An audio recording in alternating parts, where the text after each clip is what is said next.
Buenas tardes y bienvenidos a nuestro quinto foro de Rumbo a las Elecciones 2023. Para mí es un honor estar conduciendo estos foros electorales de República GT. Hoy tenemos como invitado al ingeniero Armando Damián Castillo Alvarado, diputado, secretario general y candidato a la presidencia de la República por el partido Viva. Así que bueno, es parte de estos foros que hemos preparado para que ustedes estén enterados quiénes son los candidatos. Y haciendo un breve repaso por la trayectoria del candidato Armando Castillo, él es un ingeniero industrial egresado de la Universidad de San Carlos de Guatemala. Cuenta con una maestría en Administración Pública de la Universidad Galileo. Actualmente espera la graduación de su doctorado en Alta Dirección Política Administración Pública. Ha estudiado varios diplomados de Administración Estratégica y Liderazgo en casas de estudio como el INCAE Business School de la Universidad EAFIT de Colombia y Centro de Estudios Estratégicos para la Estabilidad Nacional. En su trayectoria política cuenta con una legislatura en el Congreso de la República con la que ha podido ser parte de varias comisiones. Es secretario general del partido Visión con Valores Viva. Así que, ingeniero, sin más introducción, pues yo le doy la más cordial bienvenida. Muchísimo gusto y muchas gracias por aceptar nuestra invitación. Gracias, Edgar, y gracias a República GT por esta invitación y felicitándolos porque creo que este tipo de foros son los que necesita la ciudadanía para informarse, para poder emitir un voto consciente en el proceso que estamos a punto de iniciar. Yo me siento muy agradecido, complacido de estar acá con ustedes. No, el agradecimiento es de nosotros para usted por habernos dado este espacio y también quiero agradecer a todos los que se están conectando a esta transmisión y aprovecho para invitarlos también a que se suscriban, a que nos dejen sus comentarios y se suscriban a nuestro newsletter de Elecciones Guate 2023. Ya que estamos generando mucho contenido electoral de su interés y recuerden que las preguntas que realizamos al final de esta entrevista son preguntas que nos envían las personas que ya se han suscrito. Por eso es importante que usted se suscriba. En esta entrevista tocaremos temas que interesan a los guatemaltecos y también queremos adentrarnos a conocer a Armando como persona, como hijo, como amigo y por supuesto como político. Sin más que agregar, pues empecemos con esta conversación. Cuéntenos, Armando, ¿quién es Armando? ¿Qué hace en sus tiempos libres? ¿Cuáles son sus sueños? ¿Qué lo hace feliz? Gracias. Para empezar, quisiera mencionar que soy un hombre que nació en la provincia. A los 15 años vivía allá en el Quiché, en Mevaj, el área Ixil. Amando mi pueblo, amando la naturaleza, ir a bañarse uno a esos ríos que hoy son desagües, lamentablemente. Y lo más bello, yo no me quería venir de mi pueblo, le cuento, porque amaba estar ahí. De hecho, amo esos lugares. Pero en ese entonces, usted es bastante joven, pero vivimos un conflicto armado durísimo que nos golpeó, nos dejó grandes heridas como sociedad y eso me hace trasladarme a la capital a los 15 años. Y entonces Armando Castillo conoce la vida del campo, conoce la vida de la provincia, la falta de oportunidades para los jóvenes que quieren salir adelante, pero también Armando Castillo conoce la vida en la ciudad.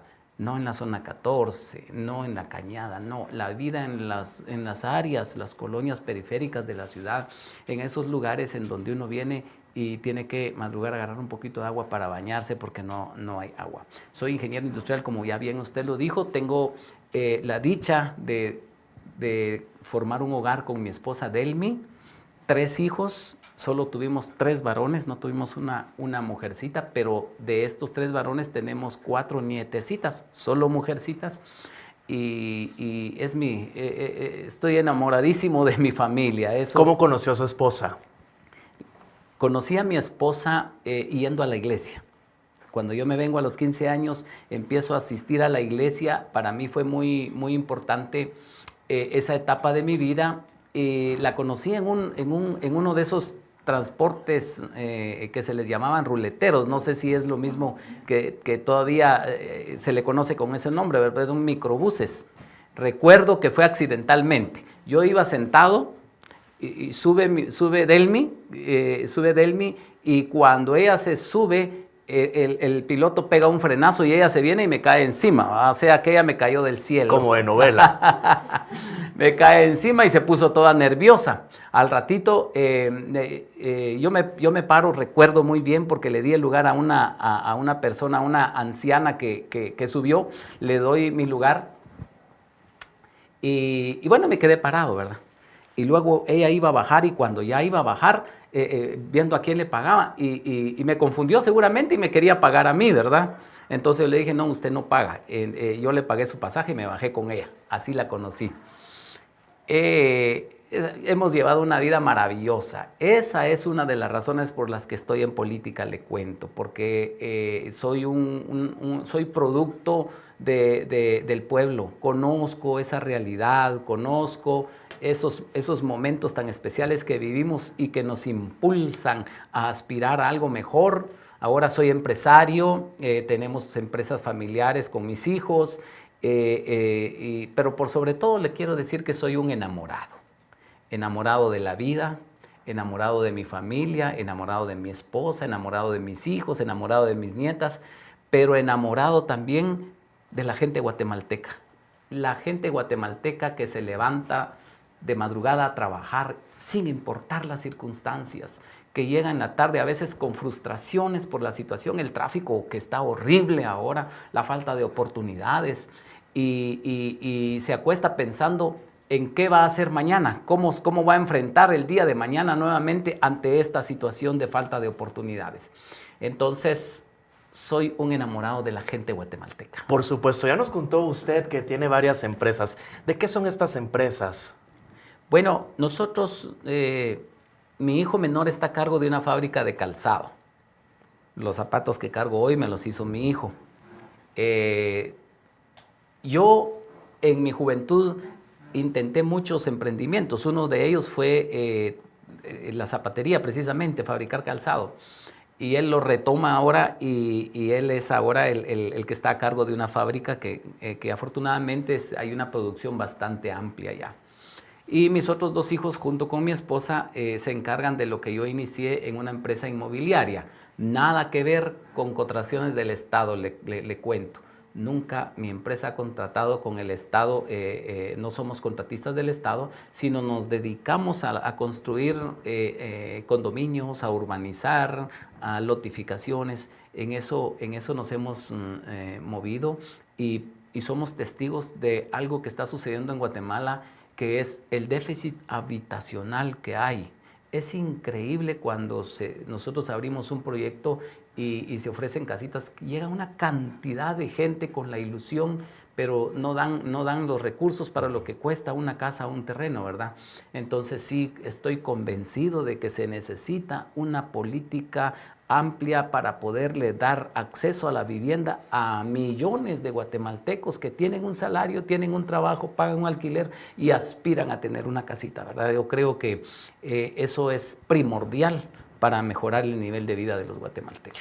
Por supuesto, ingeniero, y justo en esa línea va la siguiente pregunta. ¿Usted cree que la declaración patrimonial debería de ser pública, sí, no y por qué? Creo que sí, la declaración patrimonial debe de ser pública. La población debe de saber quién es el que está aspirando a un puesto de elección, si sus bienes y los bienes que posee actualmente, a qué se deben, ¿verdad? De mi parte, yo le puedo decir que en mi patrimonio se va a encontrar una historia que viene desde hace muchos años y que se ha venido construyendo un patrimonio familiar gracias a los esfuerzos que hemos nosotros hecho durante toda nuestra vida familiar. No existen esos sobresaltos de que de repente no se tiene nada, se ocupa un puesto y de repente se tienen mansiones, se tienen vehículos caros.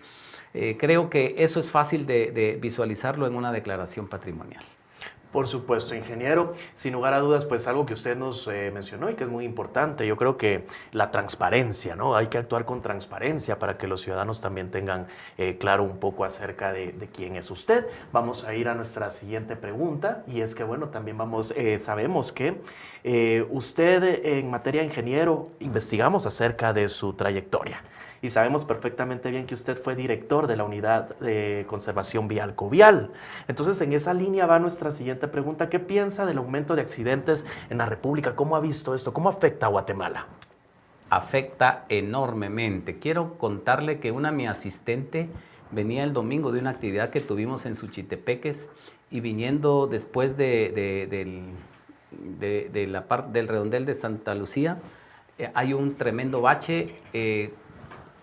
2 veces pinchó su llanta y por ahí le prestaron una dona y la colocó y más adelante fue a dar contra un vehículo. Al final se destrozó el vehículo, ¿verdad? Afortunadamente venía ella sola porque había dejado a su hijo allá.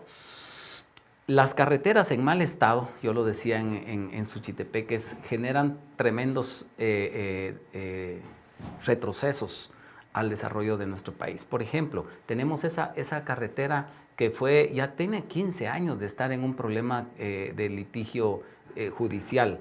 Fue en el 2010 más o menos fue adjudicada, fue el caso Odebrecht, que hoy están saliendo ahí sin mayor problema los sindicados. Pero estos 15 años que ha estado esa carretera hecha pedazos, ha causado muchos accidentes, ha cobrado vidas, ha evitado que los agricultores, la gente productiva de ahí pueda ser competitiva y trasladar sus productos para la venta. Han habido ocasiones en que no puede transitar una ambulancia adecuadamente por el mal estado de la carretera. Ese es un asunto que hay que resolver y por eso nosotros estamos proponiendo en el Congreso, estamos trabajando sobre una ley de infraestructura estratégica, porque es cierto, si hay un problema de corrupción en uno de esos tramos, debe entrar el peso de la ley del Ministerio Público a perseguir, pero no por eso congelar el desarrollo. Debe de hacerse videos, hacer peritajes y todo y tener un archivo y ya liberar el tramo para que venga otra compañía y lo resuelva. Entonces, yo tengo una molestia grande. Vean, hay lugares en donde los mismos vecinos, en San Pedro Zacatepeques, por ejemplo, tengo mi amigo, Leonel Culajay se llama. Él juntó con los vecinos el recurso para poder comprar alrededor de 4 camiones cisterna de esos que llevan el asfalto, ¿verdad? Y él con los vecinos salió a bachar porque había muchos accidentes, que un compañero de ellos se accidentó con una moto y eso les hizo reaccionar.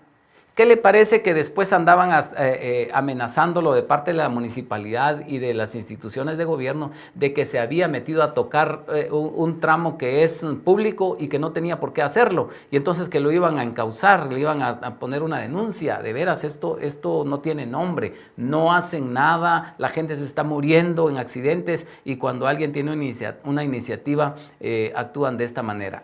Hay que entrarle de lleno a eso.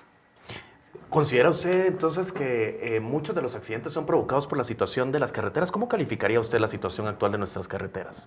Pésima y no solo pésima, pero hay otro agravante. Pésima en un gobierno que ha tenido la mayor cantidad de recursos disponibles. Es más, hubo una ampliación por la cual yo no voté, 3,000 millones más. Además de lo que ya se le había dado en el presupuesto para el Ministerio de Comunicaciones, de Infraestructura. Mire, 3,000 millones más para un ministerio que no está haciendo su trabajo y las carreteras siguen igual o peor. La situación es grave. Yo creo que no solo, por un lado está la irresponsabilidad de algunos pilotos, ¿verdad? Hablando de los accidentes, efectivamente, pero la mayor cantidad de causales de los accidentes es el mal estado de las carreteras. ¿Qué tendría que hacer el Estado para mejorar las carreteras? Transparencia, a poder trabajar. Yo recuerdo cuando estuve en Covial, yo trabajé un tramo allá en Quetzaltenango, que costó alrededor de 1 millón de quetzales, un kilómetro de cambiarle la cinta asfáltica, 1,050,000 más o menos. Yo salgo de ahí y un tramo exactamente igual lo cotizan unos 6 meses después alrededor de entre 3 millones hasta 4 millones y eso cada vez va aumentando. Nosotros conocemos los costos. ¿Cuánto cuesta reparar 1 kilómetro? Sabemos cuánto cuesta 1 metro cúbico de asfalto. Sabemos qué obras complementarias hay que hacer. Y sabiendo eso, nosotros estamos en la mejor disposición de meterle transparencia, agilidad a la recuperación de la red vial, pero con transparencia.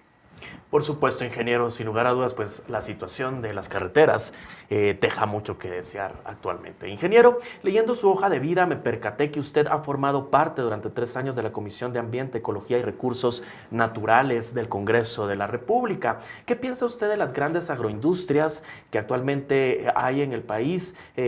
Pues amplias extensiones de monocultivos, así como de las regulaciones ambientales que aplican a este sector. Bueno, en el primer año que yo estuve en la comisión propuse una ley, la ley marco para el tratamiento de los desechos sólidos, porque yo creo que es sumamente importante cuando nosotros vemos esos ríos que yo le mencionaba antes, donde uno se iba a bañar, ahora son desagües o son vertederos de plástico, de PET, como se le llama, ¿verdad? Y eso yo lo propongo en esta iniciativa de que debe haber un marco regulador, hablar de la economía circular, hablar de tantos términos que ahora se dan para poder recuperar nuestros cuerpos de agua. Guatemala es un país de bendición, un país muy bendito, pero nosotros mismos nos estamos encargando de arruinarlo. Los monocultivos, bueno, ¿cuánto quisiéramos nosotros que no hubieran? Porque endurecen la tierra, el periodo de recuperación es más o menos de 25 años, en fin, pero ya están ahí, representan trabajo para muchas personas, creo yo que son oportunidades que en algún momento se pudieron aprovechar y que no podemos ahorita venir a una discusión interna a querer resolver algo que ya está establecido. Lo que yo sí creo es que debemos de poner ciertas fronteras de que no avancen más. Tuvimos el problema allá en el río La Pasión, si usted se recuerda, donde fueron cantidad de peces que murieron por un rebalse que hubo en una propiedad de estas precisamente de palma africana, ¿verdad? Ese tipo de situaciones. Yo soy ponente de una ley que protege la distancia entre un cuerpo de agua y una plantación de estas. Eso permite que haya desarrollo, que haya trabajo, pero que también se protejan nuestros recursos. La caña de azúcar, que es otro monocultivo, es para nuestro país, si usted lo ve, somos el país con mayor capacidad de producción. Hay países que le han metido tecnología, fertilizante y todo, y no logran llegar a la mitad de lo que produce Guatemala en 1 hectárea. O sea, somos eficientes para eso. Ahora usted se estará preguntando por qué el azúcar aquí es más cara que en otros países, si acá somos tan eficientes para producir. La verdad, ese es otro tema. Eso tiene que ver con la ley de competencia. Pero en lo que tiene que ver con los monocultivos, creo yo que lo que hay que hacer es incentivar, darles todo el apoyo en función de que haya un apoyo directo a los trabajadores que están en esas plantaciones. Hemos constatado en algunos lugares de la costa que hay padecimientos, por ejemplo, padecimientos de los que trabajan ahí en la zafra, que luego les empiezan a fallar muy tempranamente los riñones, pero en ese lugar usted no va a encontrar un hospital especializado. Ahí es donde tenemos las mayores cantidades de casos que están saliendo de problemas de riñones. Ahí es donde debe haber tratamiento para ese problema preventivo, y quienes lamentablemente ya lo tienen, pues no tienen que estar viajando hasta acá a hacerse una diálisis. Ahí debe de haber, auspiciado precisamente por las industrias que están generando recursos ahí, y obviamente el Estado también tiene su responsabilidad. Por supuesto, otro problema que enfrenta Guatemala es el tratamiento de los desechos. Ingeniero, yo quisiera saber desde su punto de vista, ¿cómo cree usted que podríamos tener un tratamiento de desechos sólidos eficientes en Guatemala? Bueno, en primer lugar, aprobar la ley. Está propuesta la ley de desechos sólidos en el Congreso, yo la propuse desde el 2020, cuenta con dictamen favorable porque yo era el vicepresidente de esa comisión y yo empujé porque es un tema que para mí es prioritario, yo empujé para que tuviera dictamen favorable. Tenemos que tener una regulación. Por ejemplo, no podemos detener el desarrollo en cuanto a decir prohibido el plástico en todo el país, no se puede, pero sí se puede implementar ciertas estrategias, por ejemplo, facilitar el ingreso sin impuestos de todo aquel tipo de maquinaria que sirva para reciclar. Tengo el gusto de conocer a un joven de acá de Santa Lucía, Milpas Altas. Él ya compró una máquina que le sirve para moler el plástico. Luego tiene una fórmula para mezclarlo con cemento y está fabricando unos paneles adecuados para hacer vivienda popular que sale muy, muy barata. Más o menos cada casa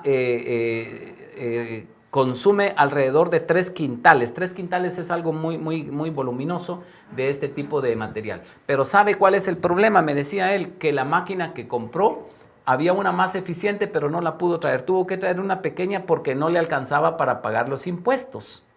¿Sí? Entonces, debe haber unas exoneraciones fiscales para atraer todo aquello que nos sirva para reciclar. Se pueden hacer tejas. Hay una maquinaria que sirve para hacer de ese plástico, hacer tejas para vivienda. Primero hablamos del déficit habitacional, ahora estamos hablando de un material que nos está contaminando y que lo podemos recoger y transformarlo en materia prima para poder resolver en parte el problema del déficit habitacional. Entonces, esto está contemplado en nuestra iniciativa de ley. Tiene incentivos fiscales para los que se dediquen al reciclado. Tiene penalizaciones para aquellos que actúen irresponsablemente y también tiene incentivos para aquellos que traen o producen plástico para que se trabaje la economía circular y la responsabilidad empresarial en cuanto a que si yo fabrico plástico o si yo importo plástico, voy a obtener una utilidad. Luego lo lanzo al mercado, no me puedo desentender ahí. Tiene que haber una responsabilidad empresarial para ver de qué manera recuperarlo, reciclarlo y darle otro tipo de uso. Si en esta ley se dice que si yo tengo ese trabajo de importar plástico o producirlo, también tengo que tener actividades paralelas para reciclar y para darle otro uso a este tipo de material. Por supuesto, ¿cuáles son los obstáculos que usted ve para que se pueda lograr todo esto actualmente, ingeniero? La falta de conciencia. Yo creo que eso es algo sumamente importante para muestra un botón. En el 2020 se aprobó con dictamen favorable esta iniciativa y no ha sido posible leerla en el Pleno, pero sí hemos leído algunas otras que favorecen a sectores, sí se han aprobado préstamos hasta más no poder y este tipo de iniciativas no se agenda.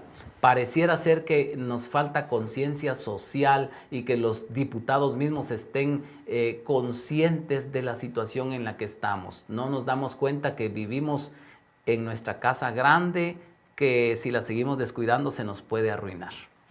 Por supuesto, todo lo que ha mencionado ha parecido a los llamados economías circulares. ¿Es así, ingeniero? Exacto, la economía circular es precisamente lo que le decía, lanzar un producto.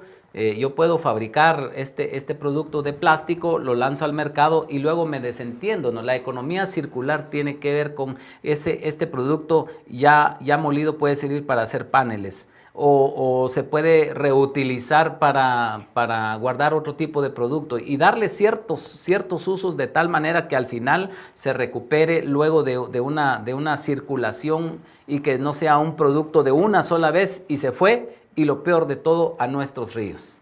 Por supuesto, ingeniero. Vamos a hablar de la educación porque la educación también es importante para los guatemaltecos y precisamente en el ámbito de educación pude observar que usted ha buscado siempre el fortalecimiento de la educación física en las instituciones educativas, que bueno, esto también es importante para el desarrollo de la niñez. ¿Qué opina usted acerca del fortalecimiento de otras disciplinas como la educación física, la inteligencia emocional, las finanzas personales y por supuesto la educación sexual? Creo que es sumamente importante. Esos 4 temas que usted mencionó son importantísimos Yo le quiero mencionar con el último tema que usted habló, la educación sexual. Para mí ese es un tema importantísimo, que si no lo asumimos nosotros como padres, como miembros de una comunidad cristiana o religiosa, al final lo terminan utilizando algunas otras comunidades. Yo estoy consciente y sé que nuestros jóvenes, nuestros niños deben de saber conocerse en su sexualidad, deben de tener todas las precauciones y prevenciones ante los peligros que hay de transmisión de enfermedades o por sencillamente falta de higiene y todo lo demás. Pero hay algo que para mí es importante.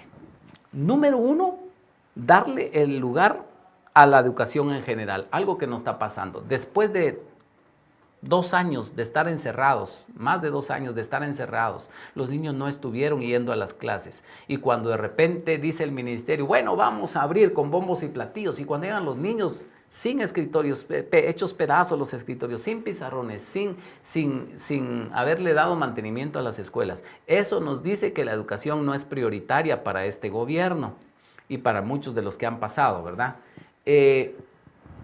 Yo creo firmemente que nosotros debemos apuntarle a una transformación tecnológica y para ello desde el principio nuestros niños tienen que tener ya esa mentalidad.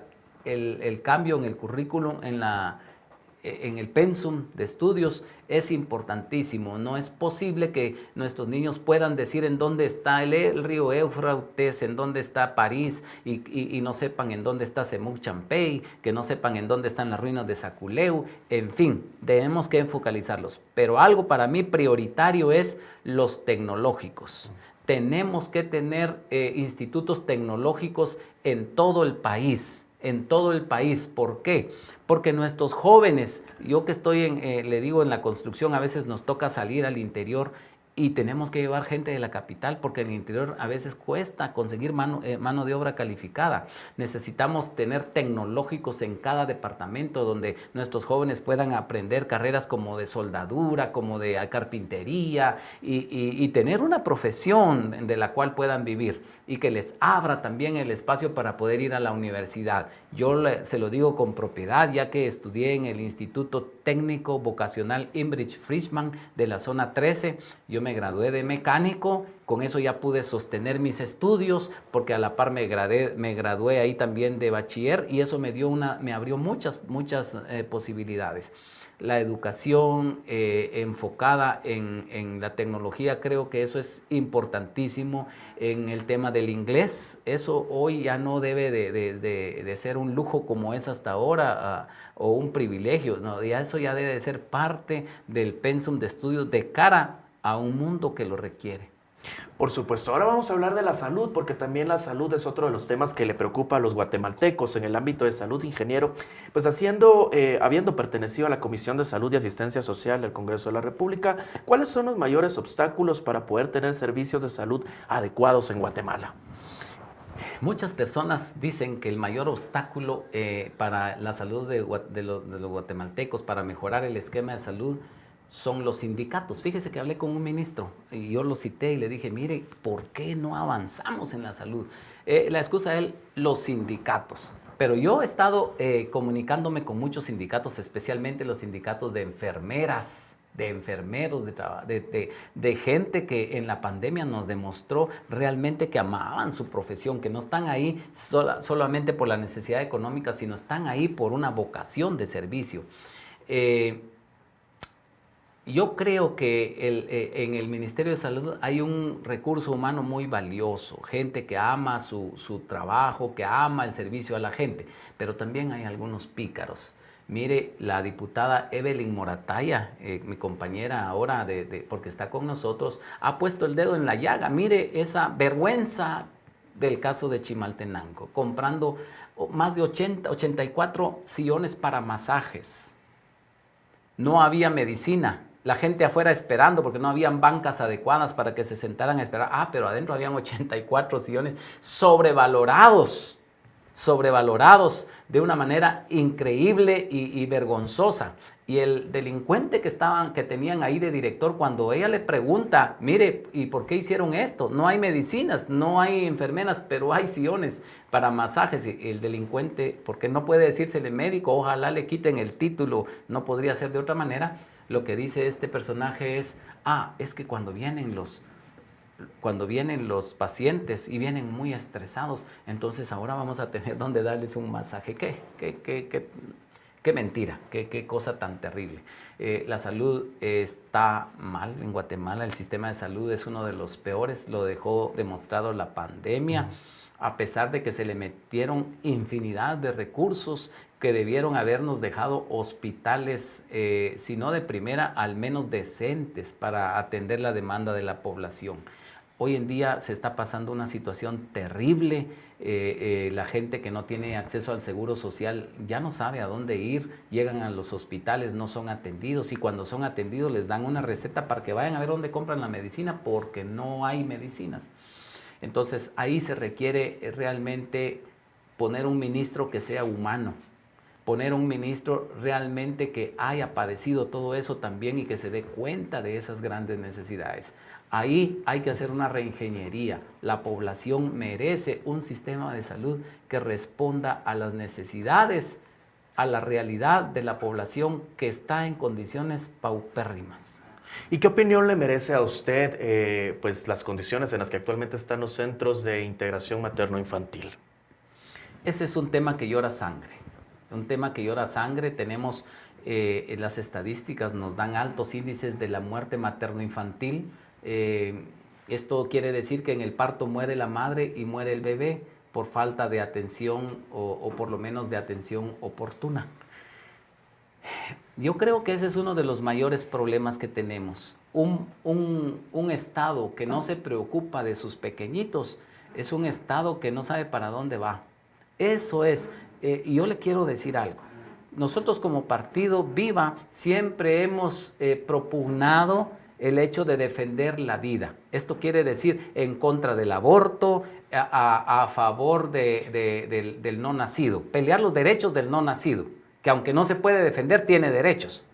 Pero no pasamos de lado y nos hacemos de la vista gorda ante el sí nacido, porque no podemos tener un discurso de tanta hipocresía, de estar levantando la banderita del no nacido y estar viendo a la gran cantidad de sí nacidos pasando condiciones terribles. Ahí está Panzós, que hoy nos da, y hoy, déjeme decirle que Panzós solo es el primero, ya va a ver usted, van a empezar a salir otros municipios con altos índices de niños desnutridos, porque eso es lo que ya sabíamos, así se venía a ver, se lo hicimos ver al ministro de Salud en una citación, que después de pasar la pandemia, por la falta de atención, la falta de seguimiento, gente que no tuvo ingresos durante tanto tiempo, iba a pasar esto. Panzós es el primero.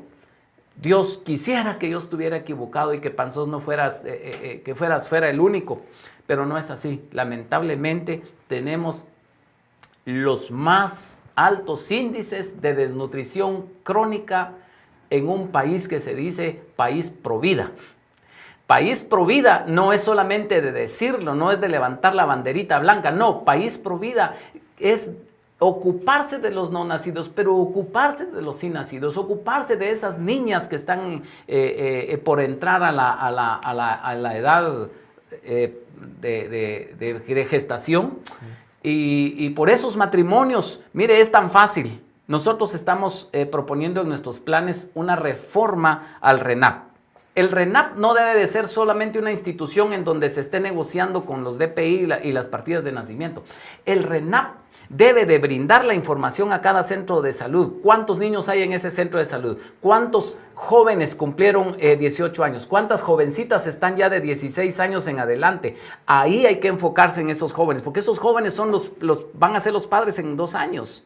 El RENAP debe de mandarle a decir al centro de salud, señor director, en su área nacieron tantos niños, están ubicados en tal y tal lugar, vaya a darles atención.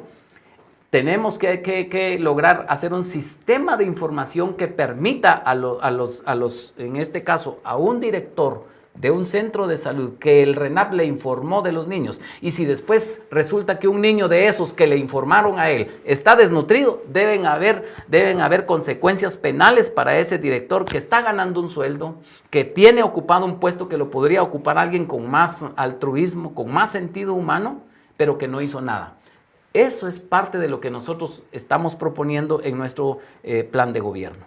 Por supuesto, y ligado al tema de la salud también está el tema de la alimentación. La seguridad alimentaria es uno de los grandes retos de Guatemala y ha sido uno de los grandes retos por años. Desde su punto de vista, ¿cuáles son las 3 áreas que se debería priorizar para garantizar la seguridad alimentaria en toda la población? El 70% de lo que llega a nuestras mesas en las ciudades viene de los pequeños agricultores, 70%. El otro 30% está en productos procesados y algunos otros productos importados, pero el 70% viene del pequeño agricultor. Entonces, ¿dónde tenemos que poner la atención nosotros? Es ahí donde se está produciendo el alimento. Pero, ¿qué le parece, Edgar? Que ahí donde se produce el alimento, Quiché, Chimaltenango, Huehuetenango, Alta Verapaz, los departamentos donde están produciendo el alimento que nos dan de comer en las ciudades, que le dan de comer incluso que mantienen comiendo al Salvador completo, es donde hay más hambre. Es donde están los más altos niveles de desnutrición, es donde hay más pobreza. Entonces nos tenemos que enfocar y por eso su servidor propuso la ley del agricultor. Una ley que es importantísima también, que yo formé parte de la Comisión de Agricultura, la propuse y empujé también a que tuviera dictamen favorable y tiene su dictamen favorable, pero no ha sido conocida. Todos sabíamos que después de la pandemia íbamos a tener un problema de inseguridad alimentaria. Por eso propusimos la ley del agricultor. La ley del agricultor contiene 3 temas importantes. Número 1, un seguro agrícola. Usted sabe que hoy por hoy, si cualquier empresa tiene leyes que le respaldan, pero no nuestros agricultores. Cuando un agricultor tiene un problema por un desastre natural, perdió su cosecha, lo perdió todo. Nadie por él. Necesitamos tener un seguro para desastres naturales y que el agricultor que lo perdió todo, bueno, empiece otra vez porque de eso dependemos para sobrevivir. También incluye un bono agrícola. Un bono agrícola proponemos empezar con 1,000 millones de quetzales, hacer un fondo pequeño, porque es pequeño, 1,000 millones para la gran cantidad de agricultores que hay. Cuando hablamos de agricultura, estamos hablando de familias. El padre que se levanta a las 5 de la mañana para ir a trabajar, agarra su comida, su avío, dicen en algunos lugares, para irse a trabajar. Eso quiere decir que si él se va a las 5 de la mañana, por lo menos a las 4 de la mañana se levantó la esposa a coser, a moler y a hacer todo para que él pueda irse a las 5. Y se va con los hijos. Es una actividad familiar que cuando vienen los retornos, a veces no les alcanza ni para recuperar lo que invirtieron. Mire qué injustos estamos siendo con la gente que produce el alimento. Como usted sabrá, actualmente hemos tenido una alianza estratégica con el expresidente Portillo y precisamente esta es una de las cosas que nos unen, la preocupación por el campo, que las actividades del campo, que son actividades familiares, que no estamos beneficiando solo a una persona, estamos beneficiando a las familias, lo que proponemos es que aumenten, que migren a un estatus mejor, no solo que trabajen la tierra de sol a sol, sino que puedan tener un mejor apoyo para comercializar sus productos y que se conviertan en pequeñas empresas familiares que hagan uso de esa materia prima que sacan de la tierra para comercializarla y tener una mejor utilidad. La seguridad alimentaria va a depender de la atención que le pongamos al campo. Hoy en día, cuando hemos andado con el presidente Portillo, mucha gente le dice, mire, con usted la canasta básica era accesible, los precios estaban bajos. Ya hablando con él me dice, mira, un gobierno no puede poner los precios, eso no se puede. Lo que yo hice fue apoyar al campo, como apoyé al campo con fertilizante, con insumos, con estrategias dirigidas al campo, resultó que los agricultores tuvieron mejores cosechas, entonces tuvieron mejores ingresos y a los mercados llegó más producto y de mejor calidad y entonces la gente tuvo mejores productos a menor precio y los agricultores tuvieron mejores ingresos. Esa es la clave. Por supuesto. Y bueno, la siguiente pregunta también siempre en temas de salud, ingeniero, yo quisiera saber ¿Cómo cree usted que podríamos pasar de un estado de salud reactivo a un estado de salud preventivo? Tomando en cuenta la población. No existe, ningún estado tendría la capacidad de solucionar esta problemática si no toma primero en cuenta la población. Y ahí le quiero mencionar algo. Tenemos unos sistemas de salud locales, ancestrales, se podría decir. ¿Qué le parece a usted que, por ejemplo, hay lugares donde no hay un médico, donde no hay una enfermera, pero hay una comadrona? Y la comadrona no se encarga solo de sobarle la pancita a las mujeres que están embarazadas, sino que la gente llega porque la ven como un referente en cuanto al tema de la salud. Recientemente me llegaron la asociación de los técnicos dentales. Mire, eso a mí me da rabia y se lo dije al ministro. Lamentablemente este ministro no hace nada más que apañar actos de corrupción. ¿Por qué? Los técnicos dentales, hay pueblos, usted tal vez conoce algunos, yo conozco otros, en donde no hay un dentista. Lo que hay es un técnico dental que les ayuda a veces cuando hay que sacar una pieza o hay que hacer un puentecito o algo, ¿verdad? En el altiplano esto se ve mucho porque lamentablemente las condiciones de desnutrición hacen que las personas ya jovencitas no tengan algunas piezas, ¿va? Les prohíben a los técnicos dentales hacer esa función. Varios de ellos que les encontraron una camilla en donde podían atender a la gente, les metieron grandes multas y les cerraron el lugar porque dice que no pueden atender. Tienen la mente cegada, tienen la conciencia cauterizada estas personas. No se dan cuenta que es el único acceso que tiene para el tema de la salud bucal a los técnicos. En lugar de aprovecharlos, están los técnicos dentales, están las comadronas, están los famosos hueseros, no sé si ha escuchado eso.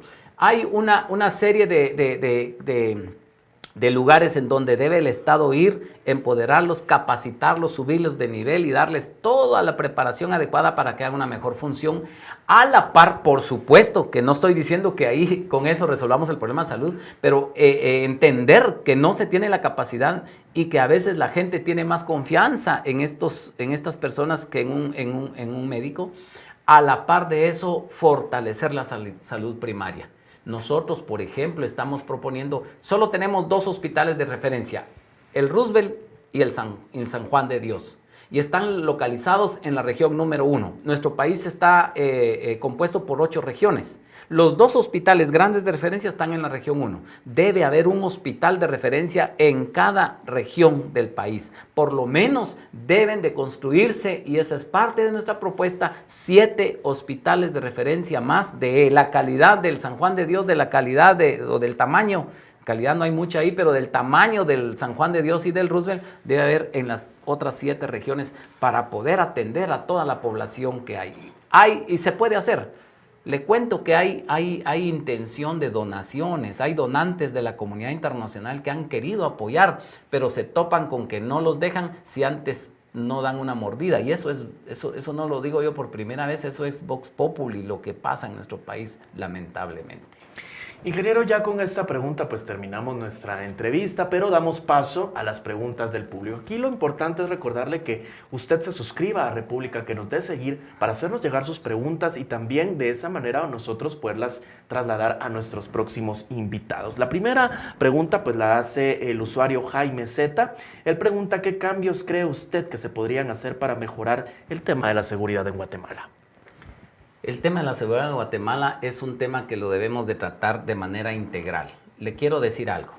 Tenemos ahorita una enorme cantidad de niños de 4 o 5 años que en poco tiempo van a ser jóvenes.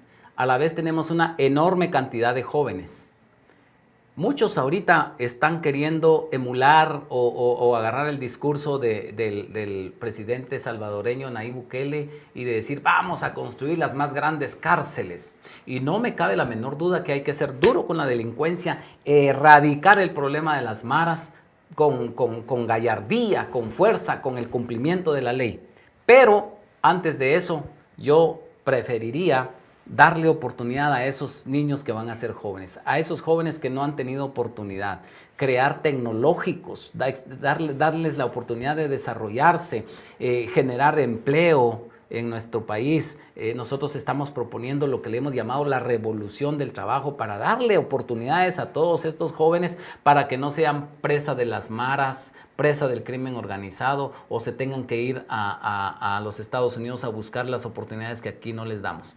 Si generamos una serie de programas para que nuestros jóvenes tengan apoyo, si generamos una serie de programas para unificar todas las estrategias que tienen que ver con el deporte, con la cultura, con las artes, en cada uno de los 340 municipios, si generamos campeonatos auspiciados por el gobierno de veras, con todas las de ley para que los jóvenes se entusiasmen y se involucren, a la par de ponerles tecnológicos en donde se estén preparando, estoy seguro que muchos jóvenes ya no van a ser presa de ser reclutados por el crimen organizado o por las maras. Y obviamente aquellos que después de darles esas oportunidades siguen en estos hechos delictivos, el peso total de la ley. Una forma con las que yo considero que se puede lograr la seguridad es poner al ejército a cumplir su función. El ejército, la función primordial es el cuidado de nuestras fronteras. No nos sirven esos cuarteles, esos destacamentos de militares concentrados aquí en la ciudad o en las cabeceras municipales. No, los necesitamos en las fronteras para ser duros con ese trasiego de criminalidad y darle toda la seguridad al que viene por turismo, al que viene por comercio, pero ser duros con el trasiego de delincuentes. Por supuesto, también la usuaria Glenda Lee nos pregunta cómo se puede luchar contra un sistema que está totalmente cooptado. Un sistema totalmente cooptado y cada vez más podrido, cada vez nos parecemos más a Nicaragua, a esa dictadura que no tiene empacho en decirlo. Cada vez nos estamos pareciendo más. ¿Cómo se puede?